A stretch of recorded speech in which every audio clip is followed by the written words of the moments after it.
Hello and welcome to the Football Revolution. I'm your host, Gio. Great to have your company, and good evening to my co-host, VIG. G'day, mate. Good evening. How are you? Yeah, not too bad. You over all the jet lag and everything back to normal? Yeah, kinda, almost. Okay. A little bit sick last week, but which caused me to miss the derby or miss going to the derby, but it is what it is. Was that either European or French heartache from missing France or missing your little bro? Who knows? Missing the daily croissants, I think.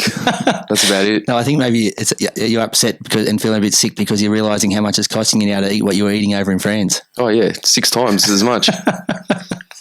All right, exciting to see a great crowd and fans enjoying the healthy rivalry of the Sydney Derby. We need to bottle this and spray it over the whole league.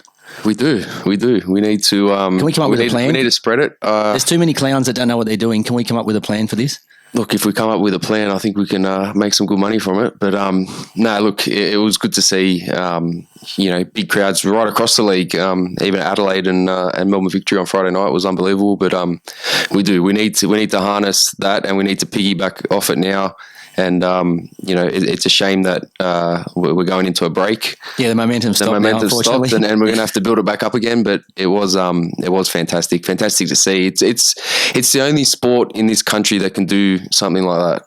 Yeah, by far. And it brings together people from different backgrounds, different socioeconomic status, different areas of Sydney. Sydney's such a huge, a huge space. But it's the only sport that can bring people together like that and create a rivalry like that. Look, I'm not going to say too much about this, but I love that there's people from the other codes that start getting upset and trying to nitpick at all the things that happen in the game or leading up to it. They'll always try and take football down, and the big media agencies will do it. Channel 9 having a dig, Channel 7. They're always saying, 4 people arrested, this and that. But at the end of the day, that's a derby, right? But that's every week in their codes. Yeah, exactly. Every week in their codes. But you never hear about it, right? Because they brush it under the carpet. But look, don't get me too fired up. I won't, mate. I'll take it easy.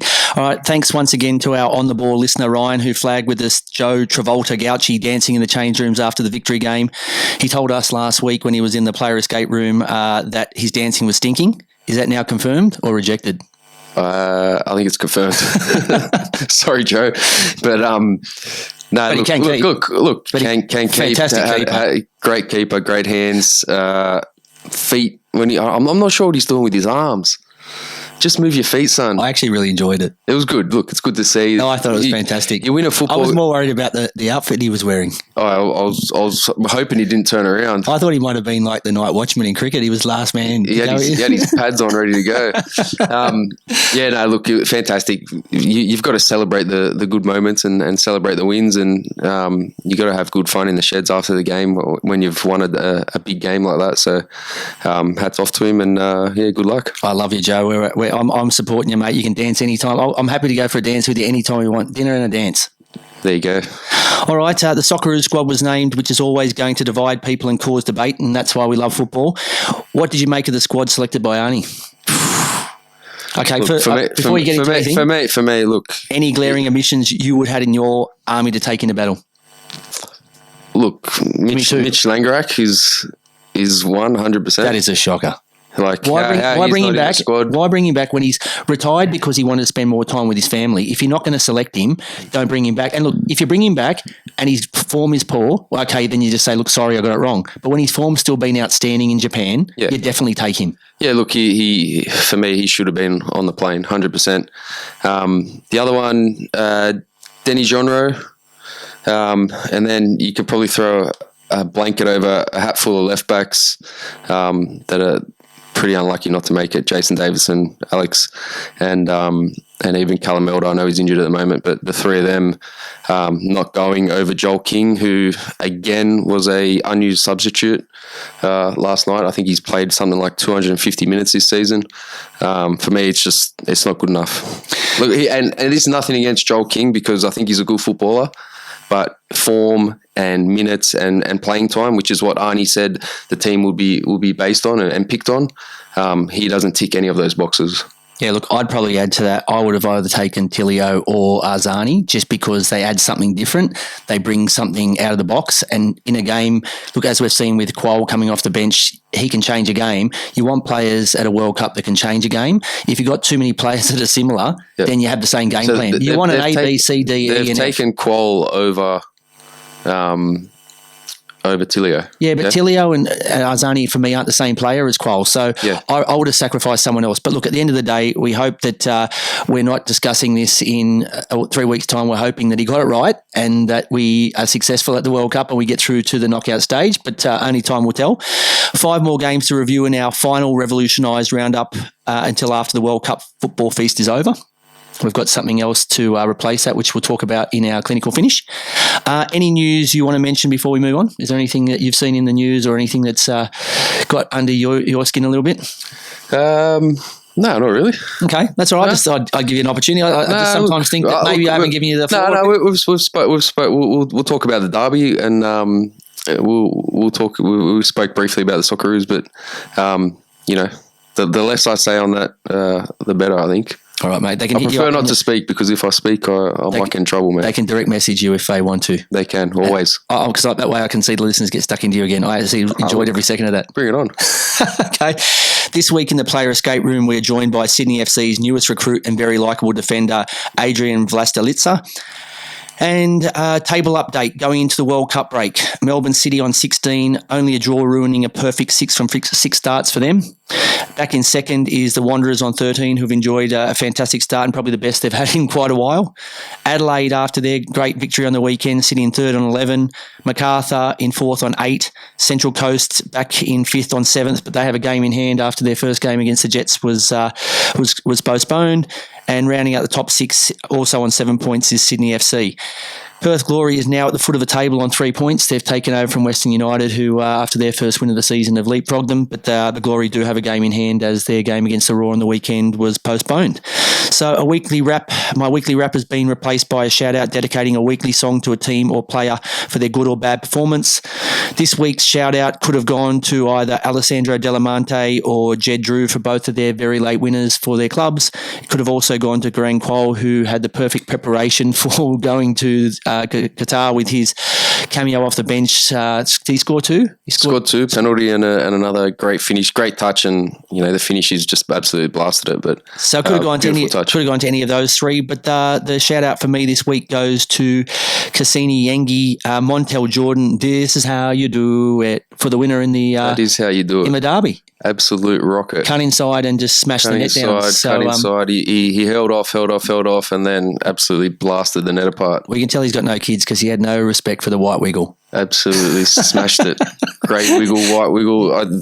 No wiggle was going to stop that, I'll tell you what. Yeah, no, it's just wiggling its way into the net. All right, so let's get into our final revolutionised roundup for until after the World Cup. So quick snapshot, we look at the score, goal scorers, players of the game, the turning point, as well as what either Coach Gio or VIG would have done to change the outcome of the game for either one of the teams or for both teams if it ended in a draw. The first game was a cracking game between Adelaide United and Melbourne Victory on Friday.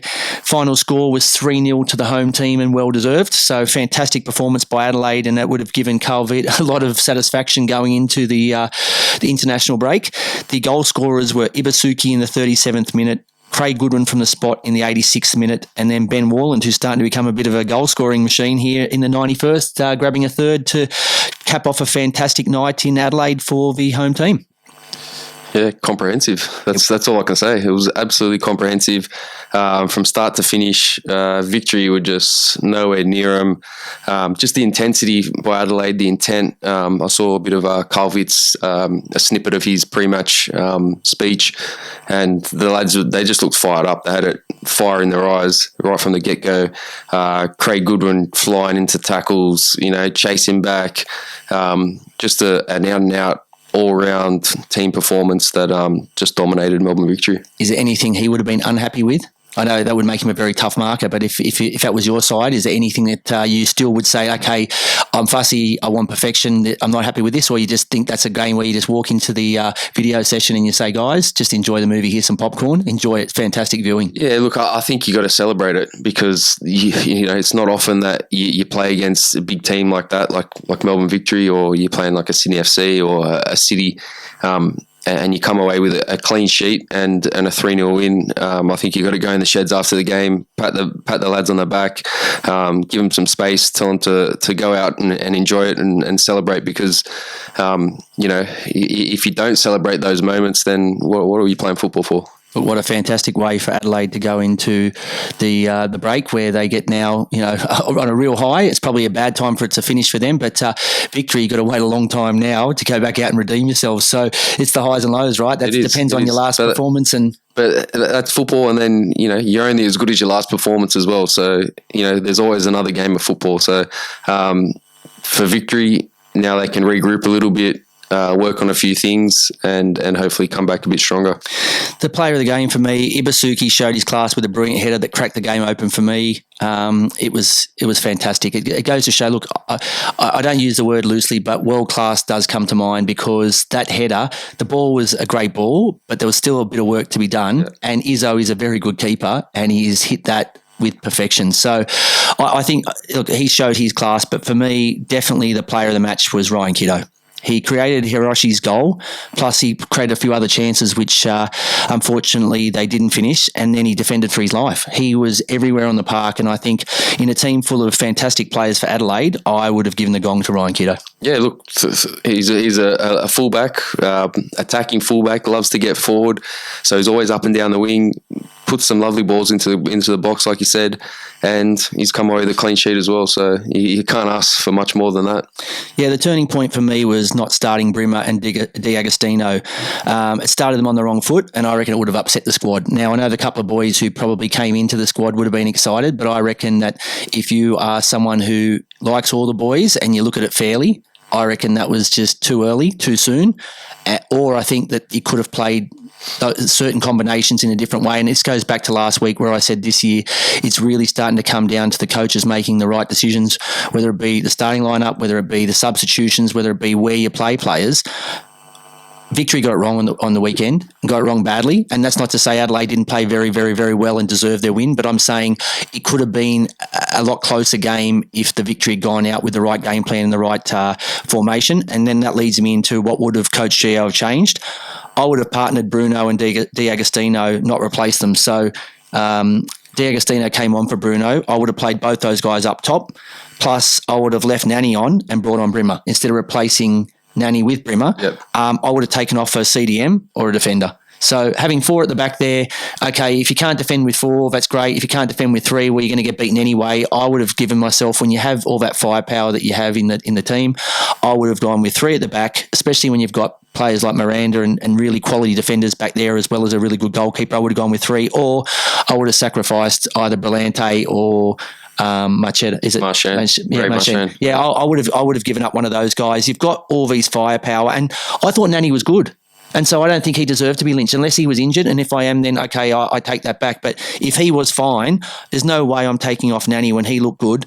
Bruno needs game time in the setup in a game, not in training, not anything. And we're about to break anyway. I would have left him on too as well because Bruno's proven he can pull a goal out of nothing. So yep. I would have left all my weapons. Instead of like for like, you would have added to the front attacking. Because all that's shown me is he made the wrong calls. Yeah. So and I'm not to say Bruno didn't deserve to come in, and it's not to say that I don't think that you need to fit Nanny in as well as. I just think that those two guys who have been, Brimmer started to come good after not knowing his role with Nanny and that on the side, and D'Agostino's been one of their shining lights. So why would you go and punish those guys? I think from what I heard, I think they may have had a stomach bug during the week. So I think they missed a few training sessions. So that's start them and then pull them off early. Yeah, pull them off early. If they're not fit. If you put them on with 60 to go and you're down 1-0, with 20 to go and they're not well, what are you going to do? Make another sub and you've just wasted 2 or 3 subs. So yeah, I just thought it was poor. Anyway, moving on to the first of the 2 Saturday games. So actually, was it 2 or 3 Saturday games? 2, I think. 2 Saturday games this week. Yep. So it was the Newcastle Jets hosting Melbourne City.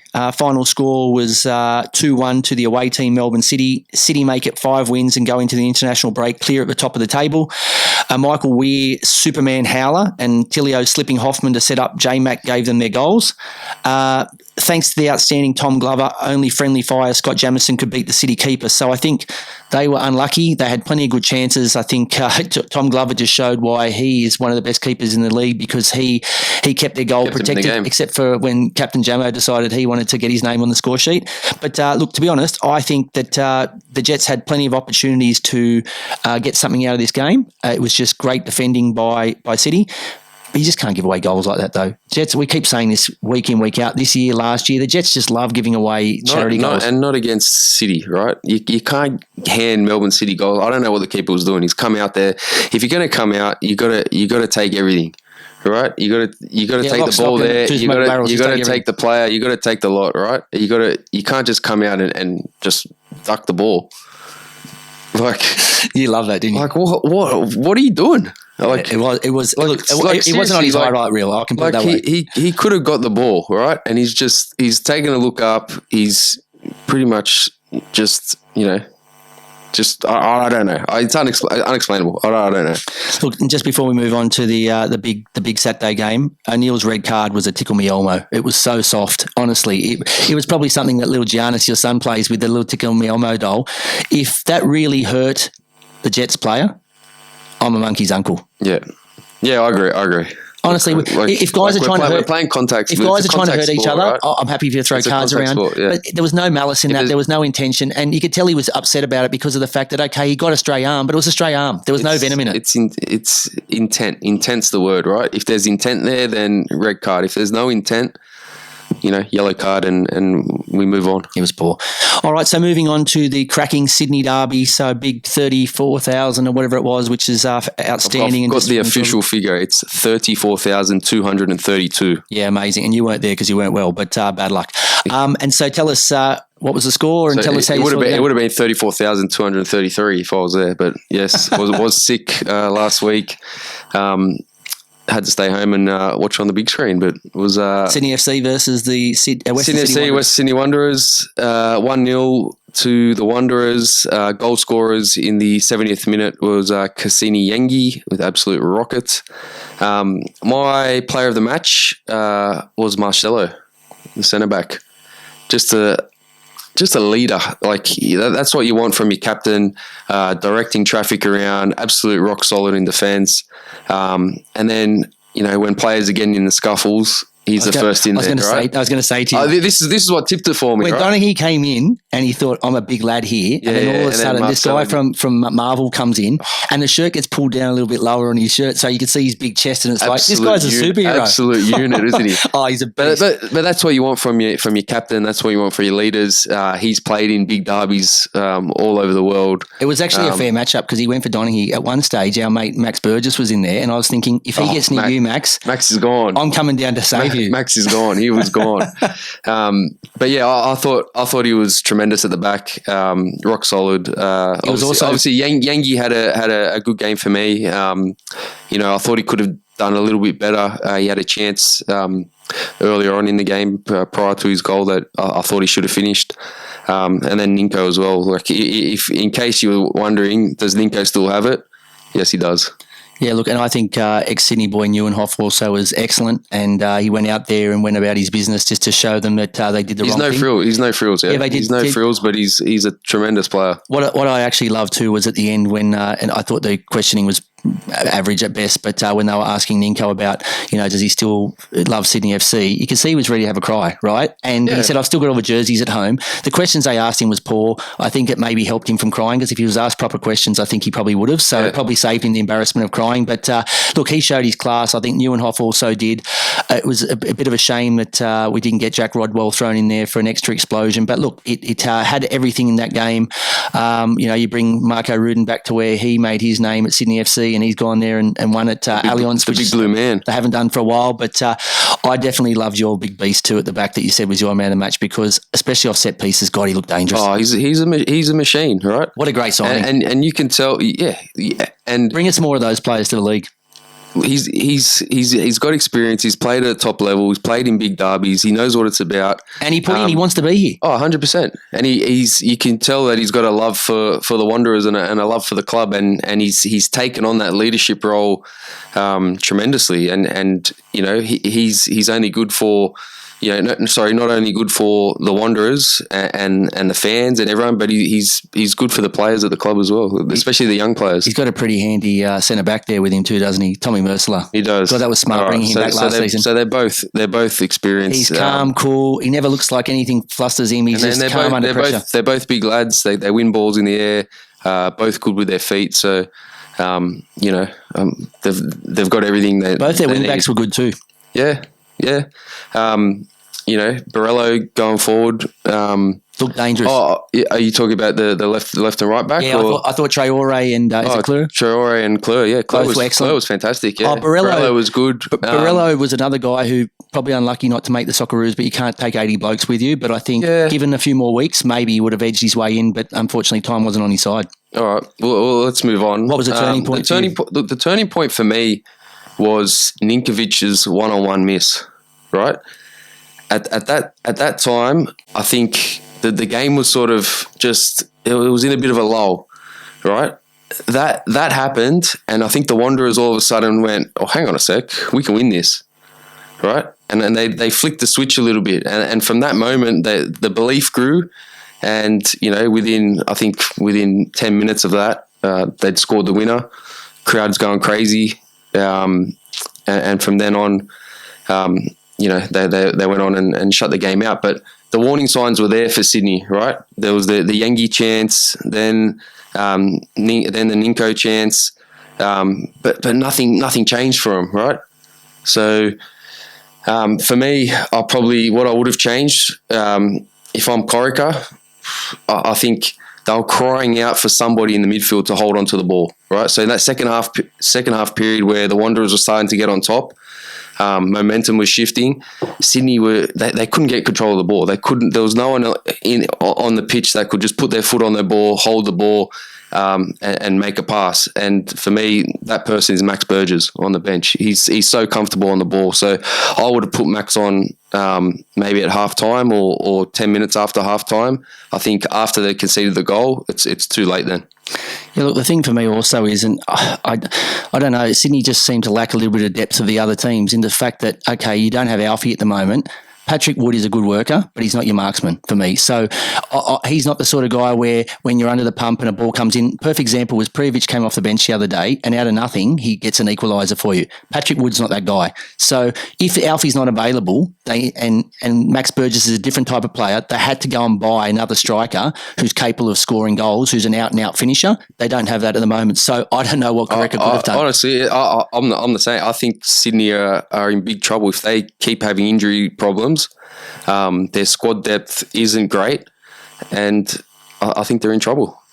They're in danger. I think they're in danger of missing the six, and that means bye Stevie Correca. Yeah, well, he won't. Sorry, but he won't make it to the end of the season if that's the case. Okay, and all right, so that's what you would have done. And look, unfortunately for Sydney, they have to now wait and stew over a big, huge crowd Sydney Derby loss. But that's the way the apples fall. So unfortunately for them, they're just got to sit and wait. Whereas the Western Sydney Wanderers can put their feet up and enjoy the World Cup with knowing that they've beaten their biggest rivals.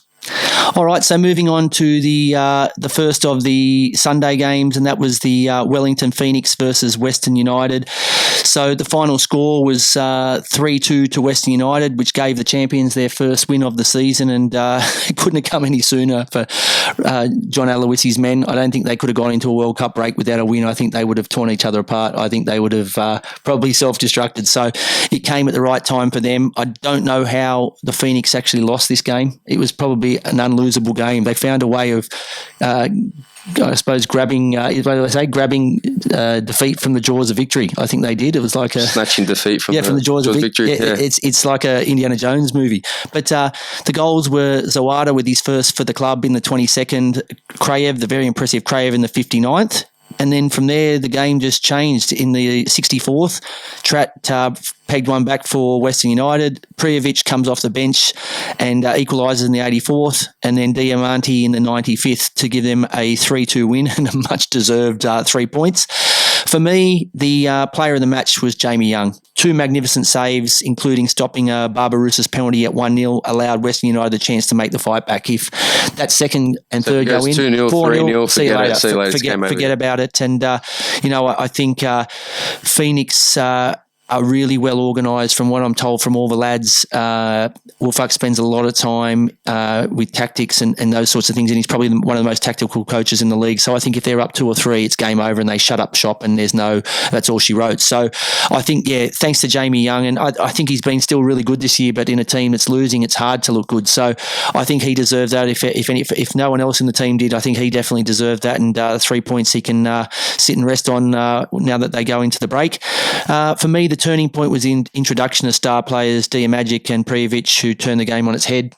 It's no secret how much they've missed having Prijovic up front, who proved last year that he's a fantastic striker. And Diamagic, everything he touches turns to gold. He could pick up a rock on the side of the pitch and it'd turn into a piece of gold. So you just knew. You knew when they got that free kick and he put the ball down, you just knew something was going to happen, right? And it did. And that's why we love him. That's why he's so good for the league, and that's why we need to see him out there week in, week out, because he brings so much and he adds so much value. Quick question for you. I don't know, where he ranks before I just tell you what I would have done. Where does he rank now that he has been here? When he first comes here and he sets the world on fire, if you stay a year and disappear like some of these stars, then you can't ever be considered serious contender for one of the best the A-League's ever had. Now that he has stayed here, okay, he's been here a few seasons and he has, he's been injured for a little bit the last. Does he rank up there with the best? As a player, his technique and the way he plays, yes. Is he up there yet with the best? For me, he's probably just underneath, only because he just hasn't played that many games. That's the only impact. I'm with you. Possibly no, but no player in the league has ever hit balls or has the vision he has. Oh, no. The guy sees things. He's a different player to... He's not... Remember he's that not movie, like I See Dead People? You remember when they say I See Dead People? Yeah, he sees passes and balls and things and runs that people don't even... No one sees. He sees it. Yeah, I love it. I absolutely love it. And look, hopefully he does stay injury-free and he stays a couple more years, because I'd love to see him go down as one of the best, because he's brought something to the league that no one else has brought. And for me, the thing that I would have done to try and at least make sure that the Phoenix get a point out of the game was, fucking Sale, please put someone on your posts. Yeah, their magic would have hit him in the head. It would have been like being at a shooting gallery. You just would have shot one of them in the head. So they would have had a headache for the rest of the day, but you would have walked away with a point instead of none. But he's done well to get it up and over the wall, right? So obviously I was probably thinking, there's no way he's getting it up and over this wall. Okay, but why do you need 10 players there marking? Yeah, who they're marking? True. I don't understand why. It's the 95th minute. You're not going to get a long ball up front and catch them on the break like Brentford did against City, right? Yeah. So you just put 2 blokes, 2 tall timbers on there, and you know what? If you can kick it through them or around them, good luck. He's a genius, and he's probably good enough to do that, but why make it easy for him? Yeah, I agree. And a lot of goalkeepers around the world wouldn't do that. A lot of teams around the world wouldn't do that. But just put someone on the post. I just can't believe it. You don't put someone there. It's just like, it's a no-brainer for me. And moving on to the final game of the round, it was the Central Coast Mariners versus Macarthur Bulls. Take it away, VIG. How'd you see this one? I don't know. What on earth happened in this game? Right, so Macarthur were full-time score, 3-2 to Macarthur. I'm still amazed at how they ended up winning this football match. Goal scorers were Traore for Macarthur in the 14th, Aspro Potamides in the 48th to make it 2-0, and then substitute time, the man, Garang Kwol, steps up, takes a penalty in the 65th to make it 2-1, then scores in the 72nd to make it 2-2, and then 95th minute, Jed Druce finds a winner for Macarthur. So is that his first A-League goal? I think it is. So just a crazy game, red cards, a crazy round. It was a fantastic round. It was just a crazy way to end the round. And look, for Central Coast, I don't know. They did so well to get themselves back in the game, to get it back to 2-2. Could have even been up 3-2. Cummings missed the penalty, but scored a goal before the penalty. God, I don't know. It was mayhem, absolute mayhem. But for me, my player of the match is Garang Kuol. I'm sitting here. I'll eat the humble pie. I'll share a piece with you. I'm loving this. 35 minutes, two goals. You can't take any credit for this, though. I know you gave a little bit of fire in the belly for him, right? A little bit of fire in the belly. But 35 minutes, 2 goals, 4 shots on targets, 3 key passes, 1 big chance created. So he could have had an assist as well. I heard him say that he's hoping you celebrate Red Nose Day. You're the clown. Is that what he said? Mate. No, he's too polite to say that. That's something I said, actually. Well, that's that is something you would say. But yeah, look, he was brilliant when he came on. I just want to see him play for 90 minutes. You know, if he can do all that in 35 minutes, imagine what he can do in 90. No, I don't know. It's different. No, well, ask a bloke that used to play at your famous Red Devils, Ollie, ex-coach. Yeah, so is this? Gunnar was the best at coming off the bench. Is he just going to be a super? Is he going to be a super sub? I don't know. Well, there's players around the world that are excellent at coming off the bench and making an impact, and they can't start, and vice versa. You could have a big star on your bench, and when he comes on, it's just like, no, I need at least a couple hundred meters of open road to get going. You know, I can't just operate on this small little tarmac. Yep.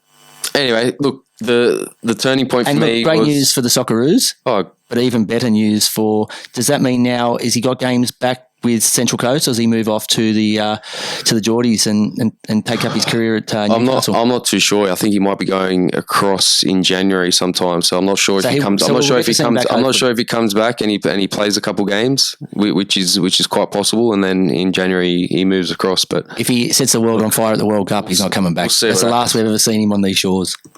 Oh, he's got to get on at the World Cup. We'll see. We'll see what Arnie's got in store for him. All right, what was the turning point for you? Look, the turning point for me was the Caltac red card. I think if that game stays 11v11, I think we've got a different scenario. Was it a straight red? I don't think so. No, but was it? Did they give it? It was a straight red, yes. But I don't think it was. No. I don't think it was. Right? It was a clumsy challenge for the ball.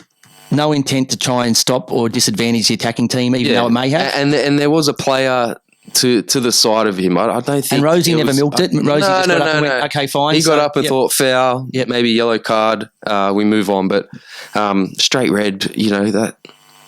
God, it's just it kills the game for Central Coast. Wouldn't you like to know though? Wouldn't you like to know, especially as a fan or as the coach at the time, exactly what the reasoning was behind? I'd love it. I don't care if he sends out, you get a sky rider in the sky to ride it to tell you, or comes up on a board, or you get a little beep on your phone saying this is the reason why, or little notification, or you can get Andy Harper to try and explain to you and go through all the scenarios of what he thought it was. Out of the 400 rules, you can get a red card.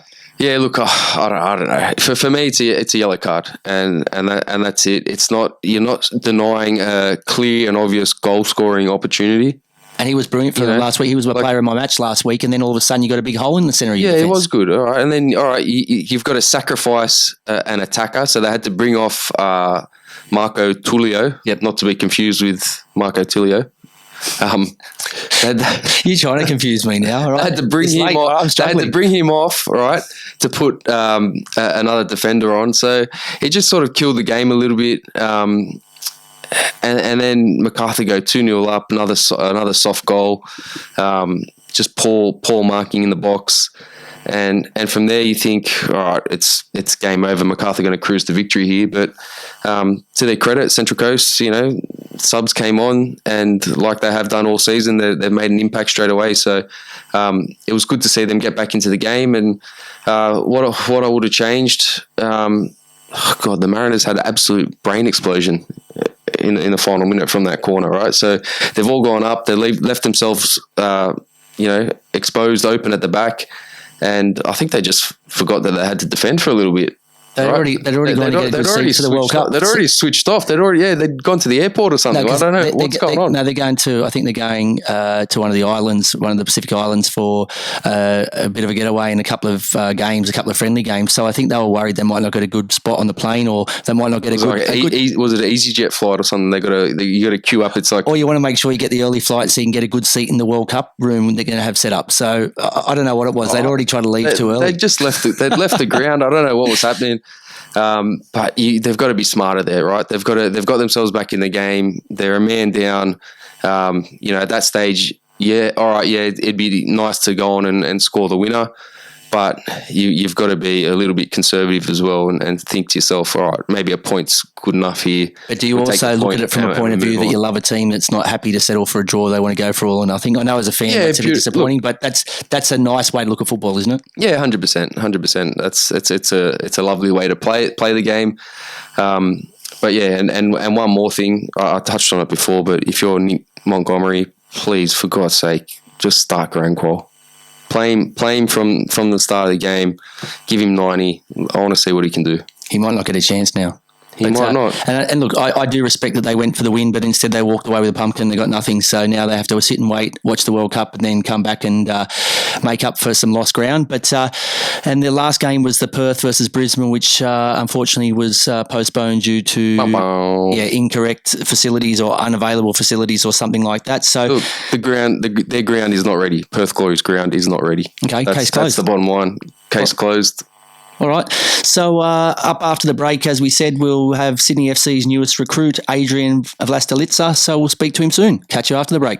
You're listening to the Football Revolution. Joining us now in the player escape room is a man enjoying a fantastic year. He captained Sydney United to the FFA Cup final and has now been rewarded with a Sky Blues contract as a reinforcement for injured skipper Alex Wilkinson. Please welcome to the show Sydney FC's new boy, Adrian Vlastelica. How are you? Good. Thanks for having me, Jeff. Mate, thanks for being here. And I know at the moment things are spinning around pretty quick for you. 1 minute you're at Sydney United, next minute you're at Sydney. But I really appreciate you being here and having a chat with me.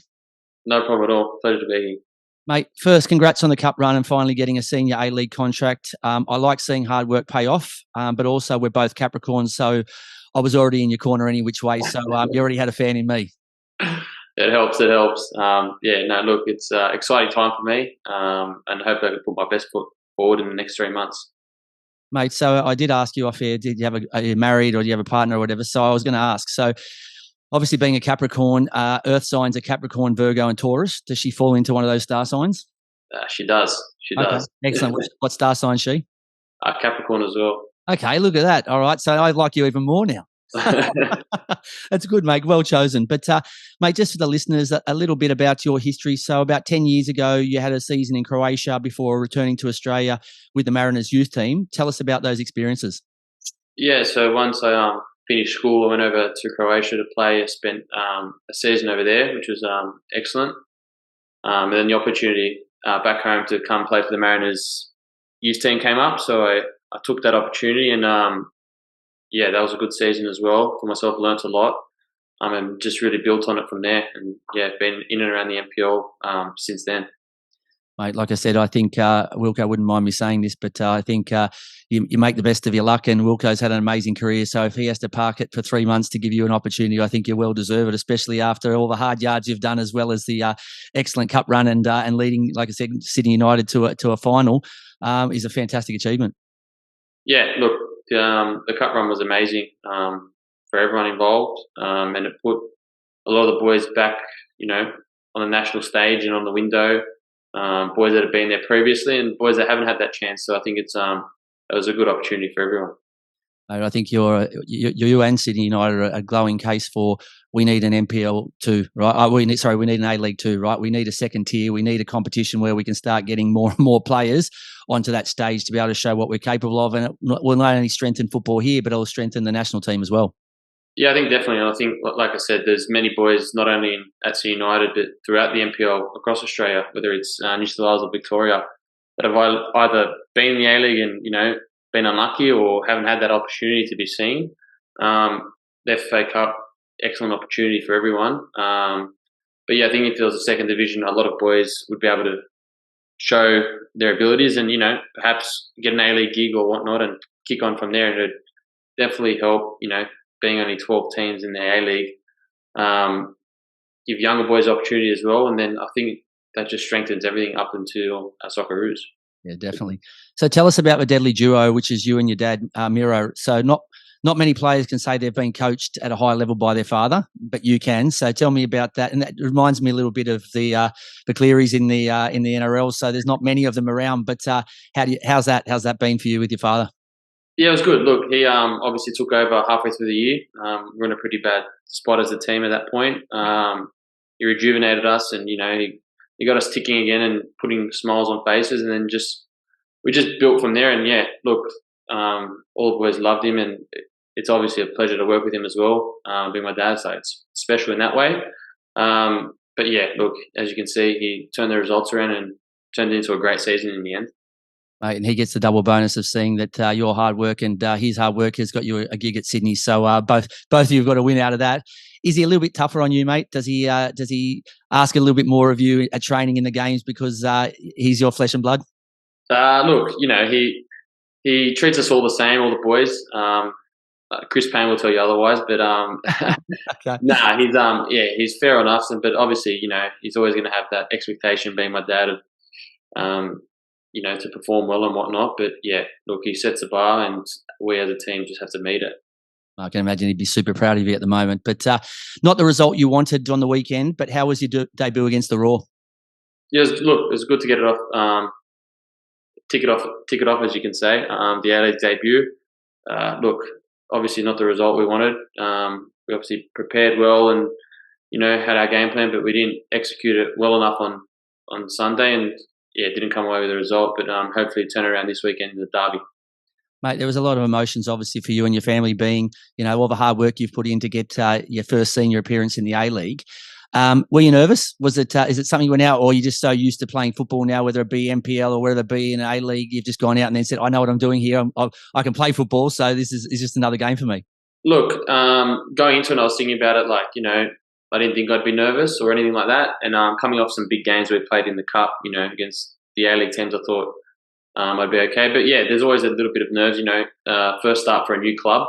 That adds to it, not only a first start, but in the A-League as well. So yeah, there was a few nerves, but after your first pass or whatnot, they all clear up, and then you're just fully focused on the game anyway. So it was all good. Mate, you're looking around going, oh, hang on, there's Charlie Austin. Oh, mate, they couldn't have pitched any better, could they? They put you out there, and like I said, you more than held your own, and you've got all these sort of players around you. So obviously it'll give you massive confidence going into this week's game. Huge Sydney derby this week before the World Cup break. What are you most excited about? I think hopefully if I get the chance to play again, playing my first derby, and the crowd, I think it's going to be phenomenal. I think they're expecting, between 35 and 40. If not close to a sellout, based on what I'm hearing. So that's massive in itself, I guess. So, and it being a derby, it's massive. It's massive. Look, throw a bit more fuel on the fire. You've got a guy called Rodwell, a guy called Ninkovic. So I think it's ready to explode. Yeah, I think everyone's seen those moves in the off season. Obviously, I don't know too much about all that, but that just adds fuel to the fire, I guess. And the fans love a storyline. So yeah. Adding to the big occasion. Have the lads given you any tips about a derby, or are they just going to throw you in cold? No, I'm sure Bratsy and some of the older boys will have a chat tomorrow and Friday and just lead some of us into the game. But being a derby, you know what to expect, and you got to put your best foot forward. Mate, have you felt? I know this is only your second game coming up this week in the derby, but have you felt any difference between preparing last week for a game against a Raw compared to preparing this week when it's a derby against a team that you obviously don't like very much? Look, I think we prepare every game, like each and every game the same. Going into win and our structures since I've been there. But it's a derby, so it's the motivation's there. You can see it. The boys are firing. Tackles will start flying in at training. So and that's expected. East versus West, as they say. So it's going to be massive. Yeah, it should be fantastic. Mate, you've been patient and waited for another shot at a pro contract after being at the Mariners and so close, quite a few years ago now. But it just goes to show that, like I said, if you stick at it and you're good at it, then eventually you'll get a reward, or hopefully you will. What advice would you give to young players or younger than you? I just say, it's cliche, but just keep working hard, put your head down, listen to your coaches, because you might think you know better, but I think they have your best interests at heart most of the time.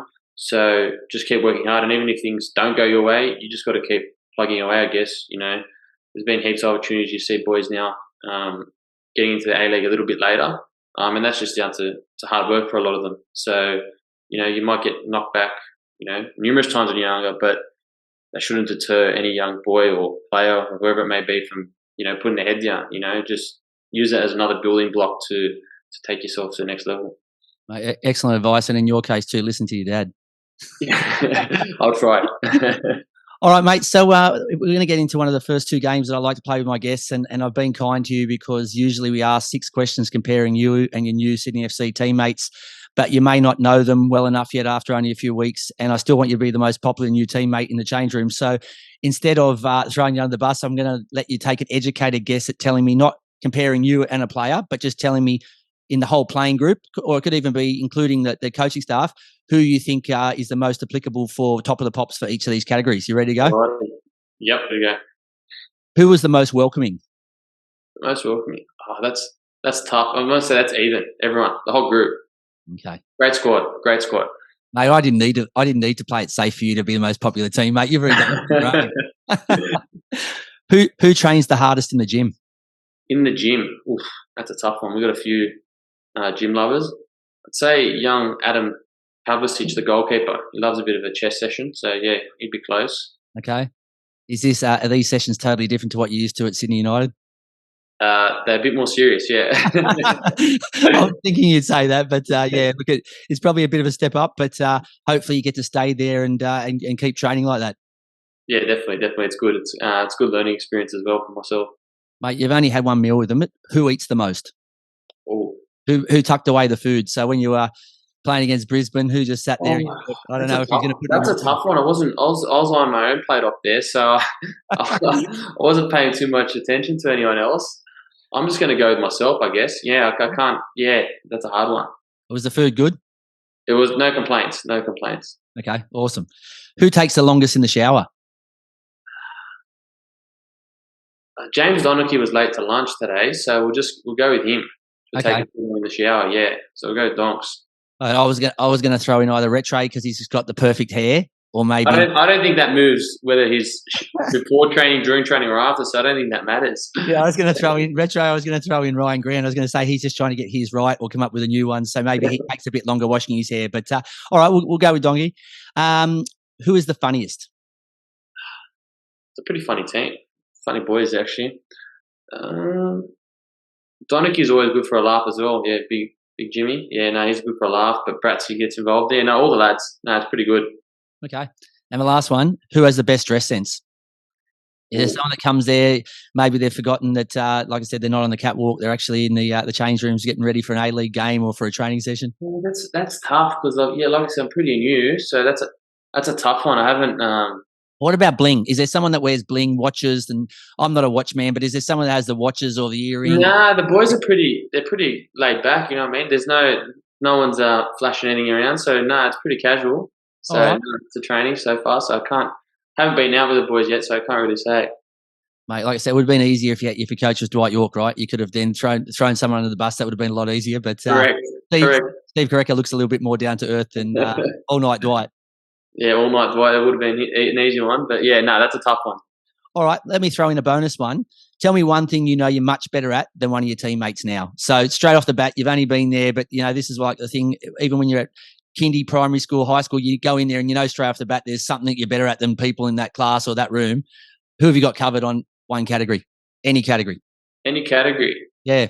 I reckon I've got Segicic covered in FIFA for sure. Okay, awesome. Yeah, definitely. Yeah. He's going to deny it, but he's definitely. Okay, awesome.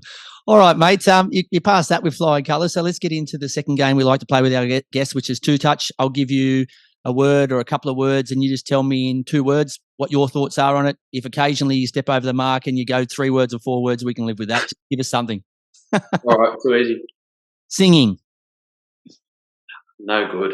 You're not good at all. Nah, stinking. Have you done karaoke with your mates or with your girlfriend or anyone, or just not even? I have, but it's better when it's on mute. Okay. All right. So do you sing by yourself if there's no one around, or you just know I'm no good? I won't even put myself. Look, maybe quietly, but I don't want to hear myself too much either. Does Sydney have like a introduction song or like a an initiation song or something? Or it's meant to be on the away trip, and my name was getting thrown around, but somehow I snuck out of it in Brisbane. So I don't know how much longer that's going to last. Right, what song have we got? Do you need some help picking one? I was going on "Living on a Prayer" by Bon Jovi. That's what I was Okay. going to go for. It's an easy clap on. You might get the crowd involved. So, Mate, that's smart. I was going to say pick a song everyone knows, because then they might just like the I don't know, the track, or they might like something, or they might get carried away singing and they won't hear you. So that's probably the smartest, right? yeah, that's good. You want background noise. You don't want to be the main voice by that point. Okay, Steve Correca, the gaffer. Great coach. Okay, what makes him a great coach? I know you've only been there a while. You may have known him from the past, but he was smart enough to chase you down and get you to sign for the Sky Blues for a few months. So what makes him a great coach?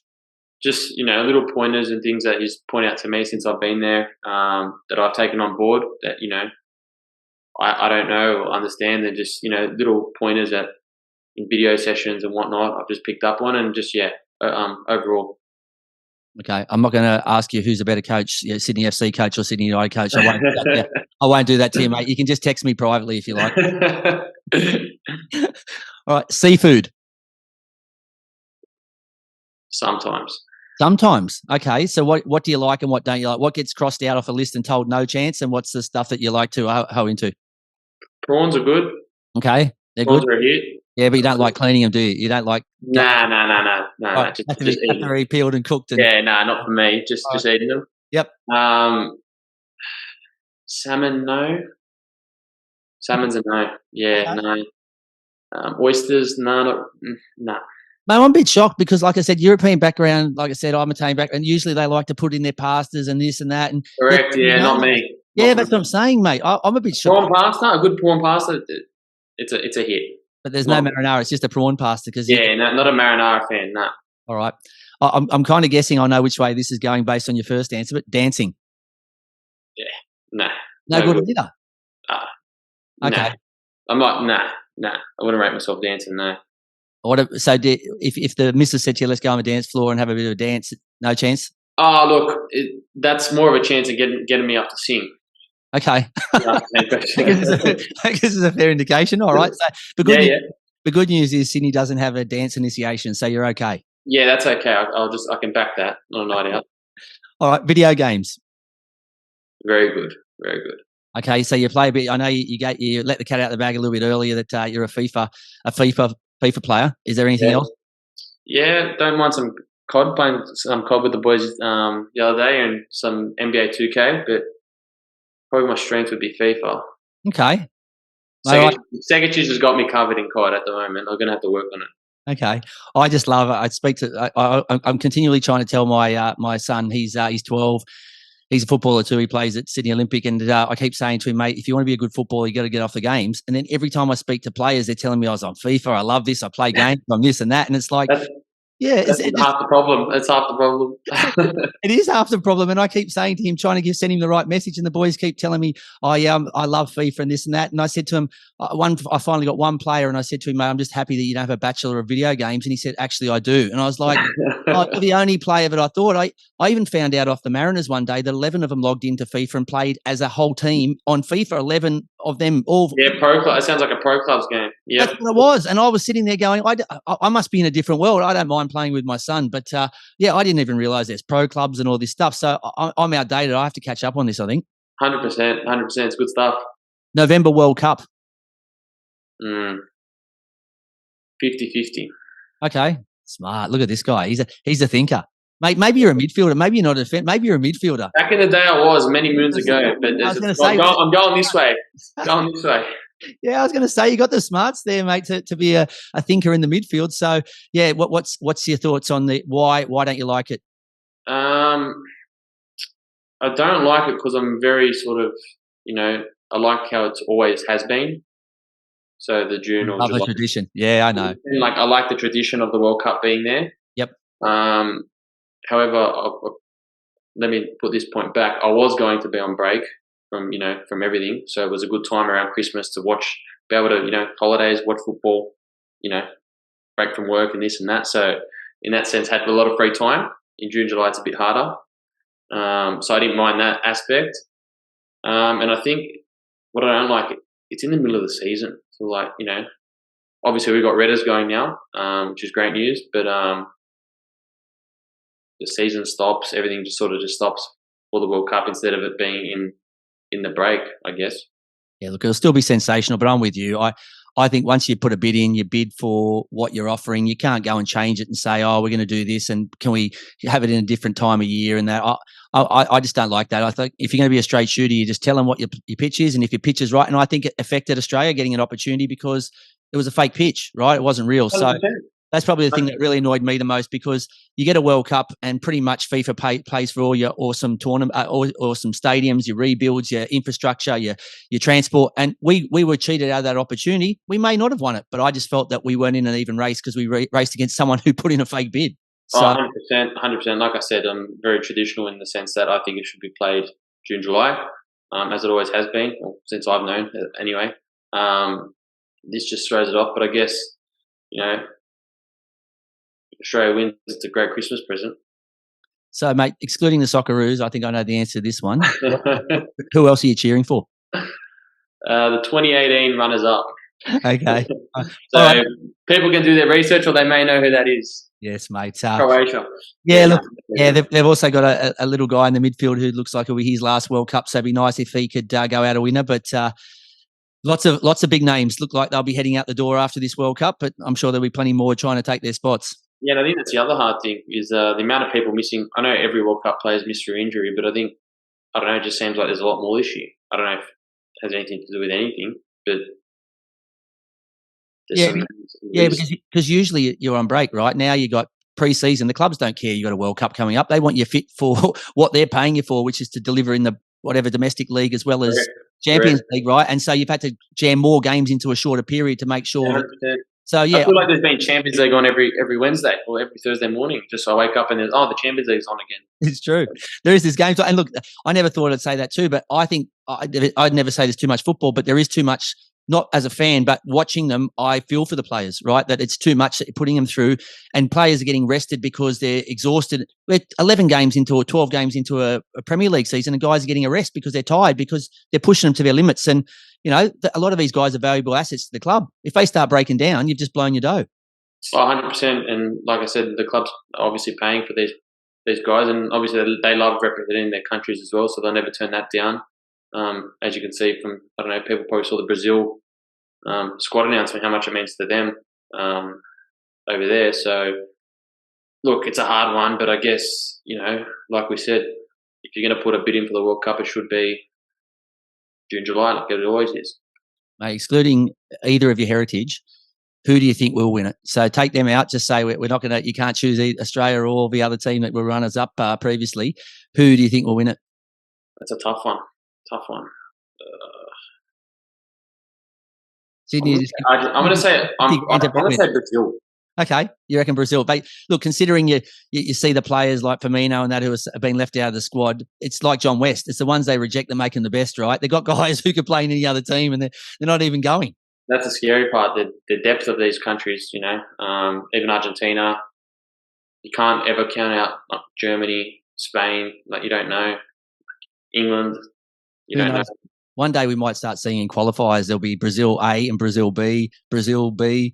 It's unbelievable some of these countries, even like Germany and that, like they've got, their squads can go 2-3 deep of top class players. We're not talking, we're talking highest level, so it's scary. Yeah, look, I think, mate, this is not one of the questions I had for you, but I will touch on this just thing. So obviously at Sydney United, you're working a full-time job as well as playing part-time. So how does that work now for you that you're at Sydney? Is the boss just a good guy? Is it your dad as well? Is he also your boss? And he said to you, hey, you can go. No. I don't work for my dad. But yeah, look, I've taken a bit of a break. I do bits and pieces, on the days off on my computer, like, some emails and attend to what I need to attend to. But yeah, no, I'm not heading into work as I would at Sydney United, if that makes sense. So everything's just on the computer. If I get a couple of hours in an afternoon or a day off, I just do stuff on the computer. No, it should be a good enough PR exercise for your company that they have a guy now playing at Sydney FC, right? They should just be using that. That's what they should be doing. They should just be plugging that on with all their customers on their websites or whatever. Do you want to give them a plug or do you want to keep it quiet? No, we'll keep it quiet. All right, mate. Just a couple more and then we'll let you go. Golf. No good. You're no good at golf. Nah. So Alfie, you're not going down with Alfie and Brats and the boys to have a hit. I wouldn't even bother. I'd waste their time.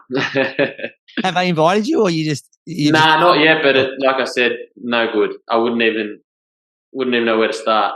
And after they hear this, they're never inviting you either. Nah, that's fine. I'm happy to drive the buggy around if they need it. But clean the clubs or whatever. But no good. All right, and a final one: talking during a movie.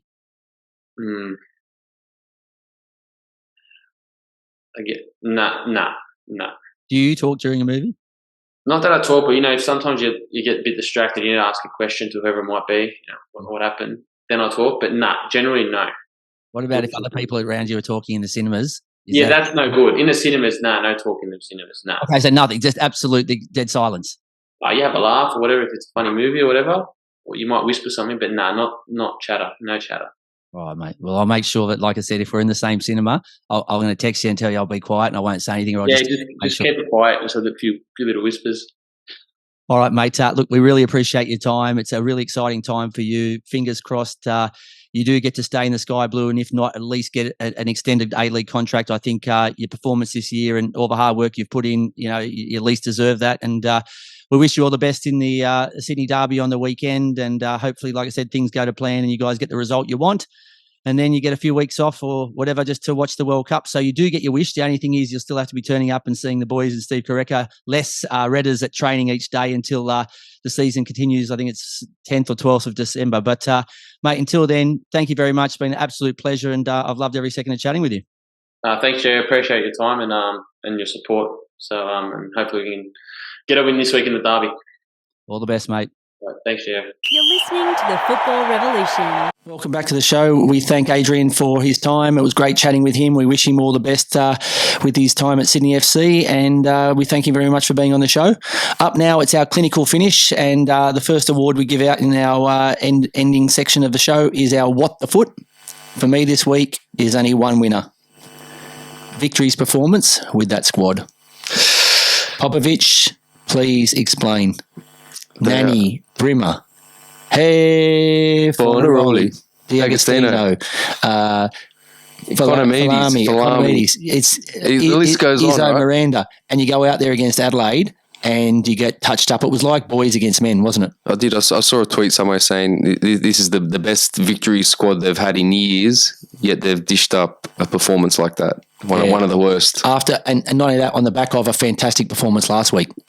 Yeah, definitely. So it's just that inconsistency at the moment from that squad, and they've got a bunch of superstars, right? They need to get it right. Popovic needs to get it right. Is that the problem when you have limited squad depth? You sort of have a blueprint of who you use. There's 12 or 13. That's it. He's got 16 or 18 guys who are all good enough to start. So it's a matter of it's a new skill you need. Yeah, you do. You need to keep everyone happy, right? Because when players are left out, like Brimmer and D'Agostino left out on Friday night, and they wouldn't be happy. No, there's no way they're watching any World Cup games with him now. No. You said last week I wouldn't be. What did you say? You wouldn't be following your coach's socials. These guys won't be watching the World Cup with him. No chance. No chance at all. No chance at all. But yeah, look, it is. It's a fine balancing act to try and get a mix. The right mix on the field, but also keeping the players that aren't on the field upbeat and in a good mood and in a frame of mind when they do come on to make an impact. So, Popper's got a bit of work to do. Yeah, if I was the victory hierarchy, I would have been devastated with that performance. They've put a lot of money into the squad. They've got some real quality players there. But at the moment, as I said, it comes down to how you use those players, and Popper's not using them properly. And he's a fantastic coach, but it's just not cutting it. Yeah, I agree. He's got a lot of work to do. When you look at that team on paper, you're thinking, God, I can't wait to watch them every week, right? But at the moment, you're thinking, well, might as well go watch Newcastle Jets instead. There's not a lot of teams that would like this reset now during the international break, but Victory be top of the pops because he's got 4 weeks now, or whatever it's 3 weeks now, to go back to the drawing board and work out how he can fit all these players into his starting lineup and get them playing as a team, because at the moment they're not playing as a unit. They're not playing as Melbourne Victory. They're playing as number 9, number 11, number 6. It's bingo. It's Melbourne Victory bingo at the moment. So they've got bingo on the front of their shirt. Yeah, and in saying that, I don't think that for one second that there's players like Nanny who aren't putting in and earning their money. That's not what I'm saying. What I'm saying is at the moment he doesn't have that football AI happening there. They're not, the morale's not in the team, as in they're not playing as a unit. So I don't know what's going on there, but he's going to have to find it quick, smart, and get Victory to deliver, because anything other than a top 2 finish with that squad, for me, is below par. Yeah, it's an F. So there are no A-League men's games until the 9th of December, but however, the W-League returns this weekend with a few exciting games, so I'll run you through a few of them, VIG. There's a mouth-watering Adelaide versus Sydney clash, as well as Western United's first ever game against bitter rivals, the Victory, and Wellington also in their competition debut, hoping to break the crowd record when they host to Melbourne City.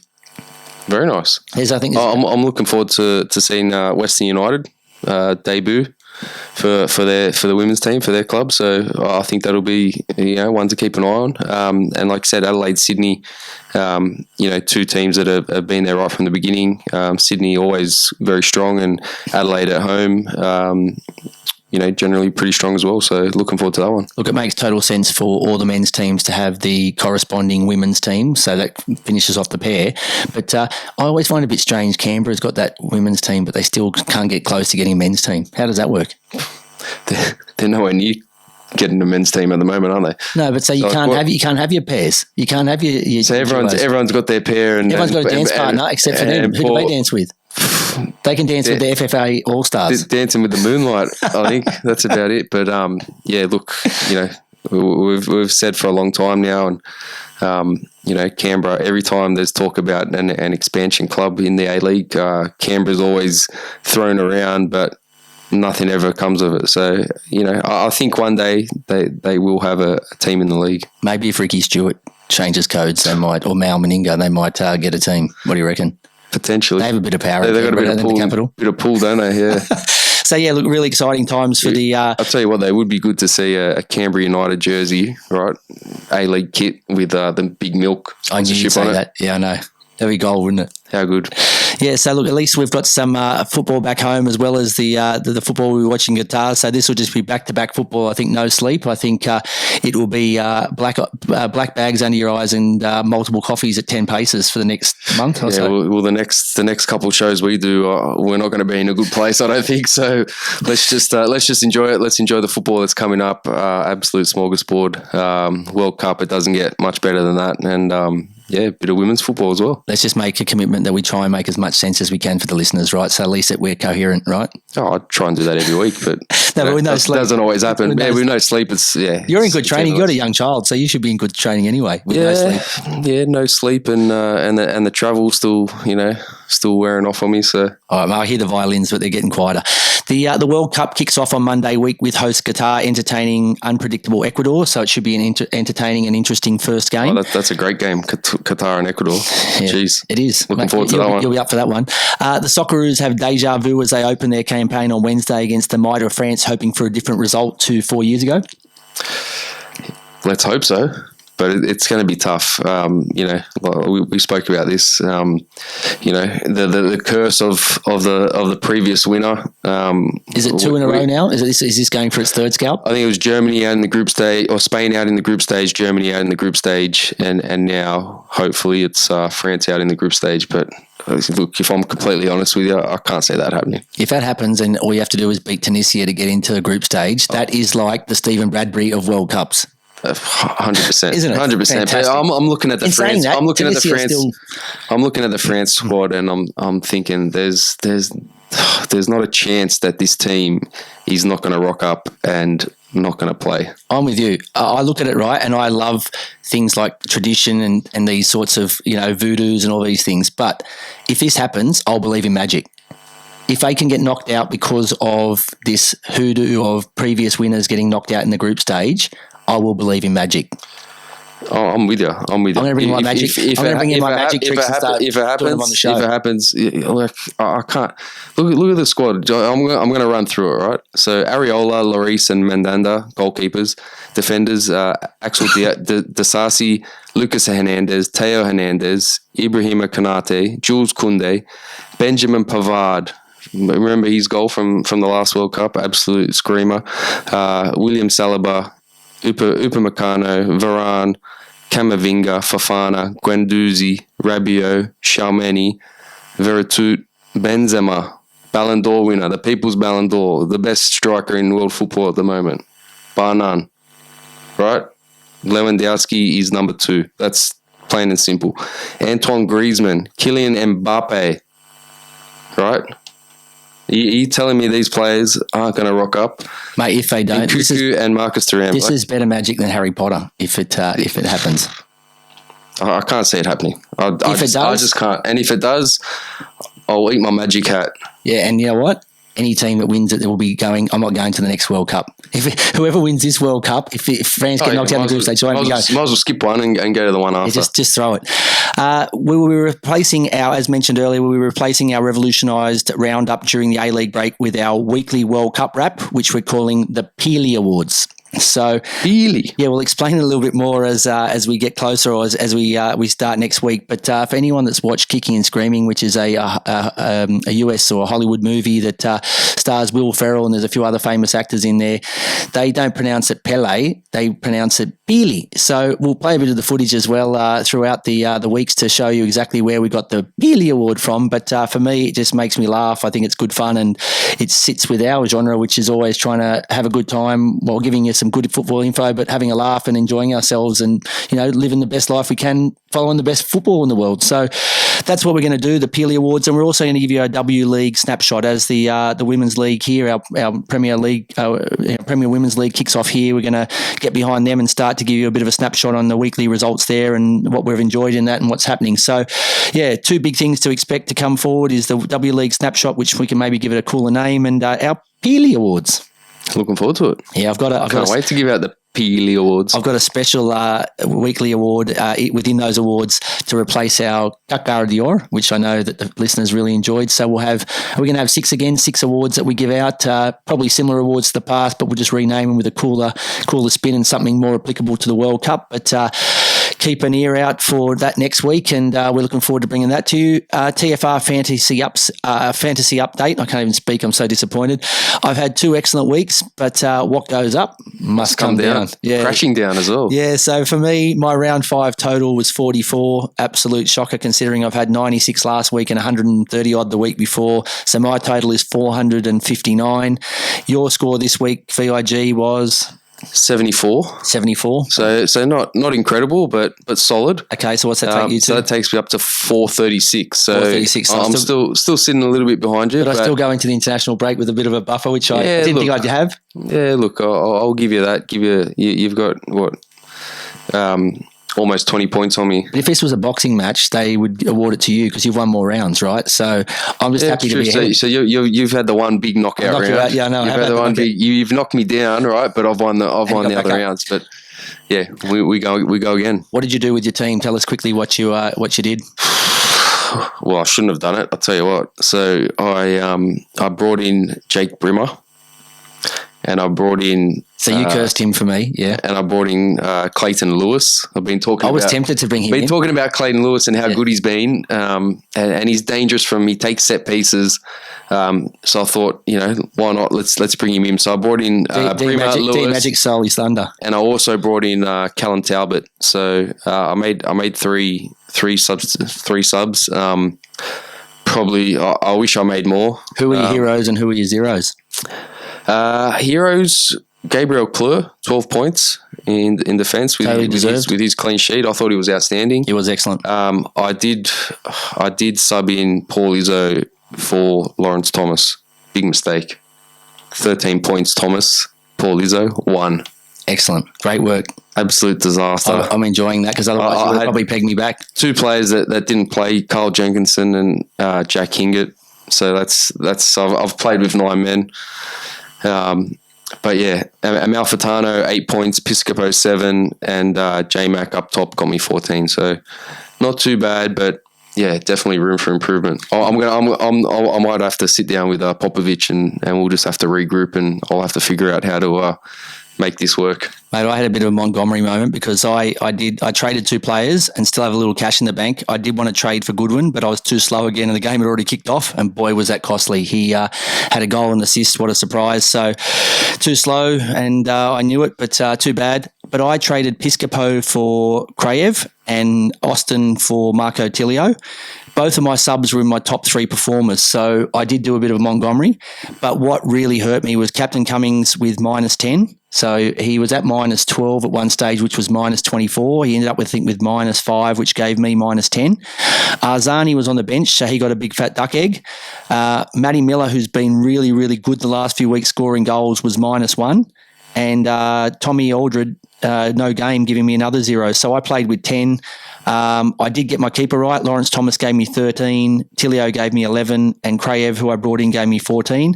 But the normally reliable Bratton, Brimmer, Amalfitano and Ballard really didn't give me a lot. So unfortunately, that's why you pegged me at the post. But you're only as good as your last performance, and you've got me covered. So it'll be interesting. The race will be on when we come back to it. I think we've got 24 days now to make our changes. So we've got plenty of time and no excuses to get things right. Yeah, so we'll make the changes after 23 days and 23 hours. I'll end up doing it after 24 days and, I don't know, so many hours. I'll just miss it like I did last time. But anyway, that's what happens. If you missed any part of the show or you want to listen to our other episodes, where can they catch it? Yeah, they can catch us on Spotify, Google and Apple Podcasts, or up on our YouTube channel. Yeah, we've got the full show now in video, so you get to see the 2 of us, the stylish young bloke and the woodpecker that's chasing him around. But I think it probably gives you a little bit more insight into who we are and how much we love football. So thank you very much for joining us. As we said, next week we've got a couple of new segments during the World Cup, which hopefully you'll love. And I hope that you've enjoyed the show half as much as we've enjoyed bringing it to you. We look forward to speaking to you next week. And until then, rise up and join the football revolution. Have a great week, and we'll see you next week.